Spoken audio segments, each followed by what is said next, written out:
Hello guys, welcome to my channel, Abby's Delights. In today's video, we are going to make chocolate condensed buttercream using cocoa powder or cocoa powder. Let's begin by whipping our softened butter. To soften your butter, you have to remove it from the fridge and keep it in the counter for half an hour or an hour. It depends on the temperature of your kitchen. We are going to whip this butter until it's light and fluffy and no more lumps. I'm not going to fast forward this, so you will see how long we're going to whip or beat this butter. So it takes 50 to 60 seconds or approximately 1 minute. We also need to scrape the sides and the bottom part of the bowl to ensure that all the butter are whipped. And then we are going to whip this again until it's completely light and fluffy and no more lumps.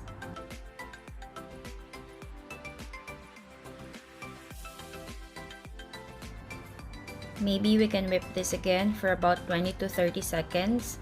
And after that, we can add our chilled condensed milk. Yes, the condensed milk should be chilled at least 8 hours, or it would be best if you will keep it in the fridge overnight. Any brand of condensed milk is fine, and by the way, I'm using sweetened condensed milk.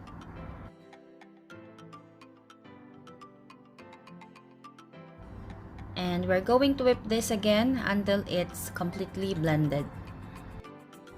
I cannot give you the exact time on how long you're going to whip this, because as long as the butter and the condensed milk are completely blended, then it's done.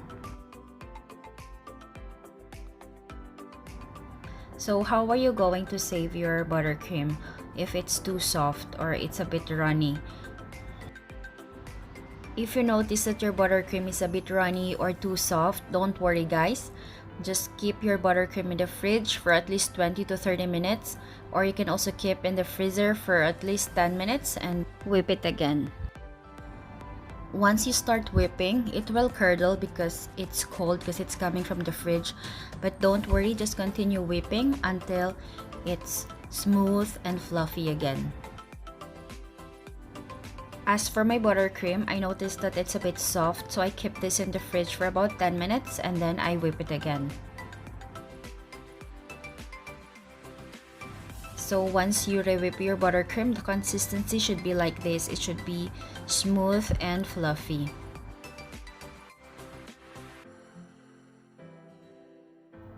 And now we can add our cocoa powder. So add your cocoa powder gradually so you can control how much cocoa powder you want to add into your buttercream. In this recipe, I'm adding in 2 tablespoons of cocoa powder. You can add 3 tablespoons if you want it to be more chocolatey. That's the good thing of adding cocoa powder gradually. Like, you can adjust according to your taste. Any brand of cocoa powder is fine, but of course, you have to choose the best or the high quality premium cocoa powder. I just added a tablespoon of cocoa powder in here, so what I'm going to do is I'm going to taste if 1 tablespoon is enough, otherwise I have to add more. I'm adding in another tablespoon of cocoa powder because I want it more chocolatey. Of course, we are making a condensed chocolate buttercream, so it should be really chocolatey. I also made a video about chocolate condensed buttercream, but in that video I added melted chocolate instead of cocoa powder, which is also really good. You can also try that recipe. I'm going to link the video in the description box below. Going back to our buttercream, I added a teaspoon of vanilla, and I'm just going to scrape the sides and the bottom part of the bowl, and then we're going to whip this again until all the ingredients are completely combined.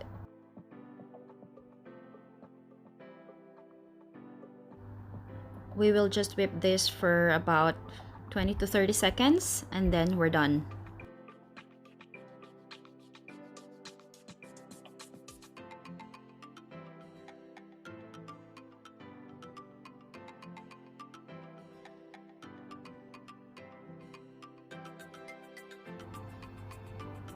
Using the spatula, I'm just going to smoothen our buttercream by flattening the buttercream in order to release the bubbles that are trapped inside.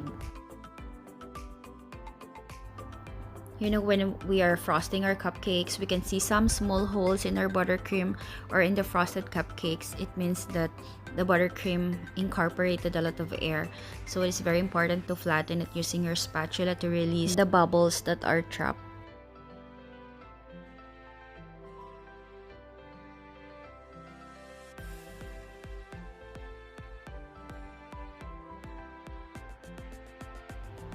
And this is our chocolate condensed buttercream using cocoa powder.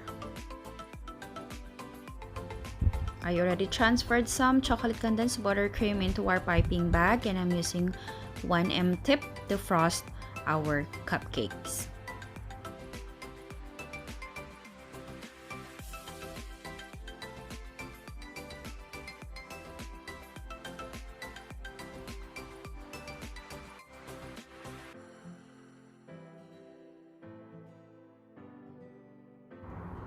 This chocolate condensed buttercream is so delicious. It's not too sweet and not overly bitter.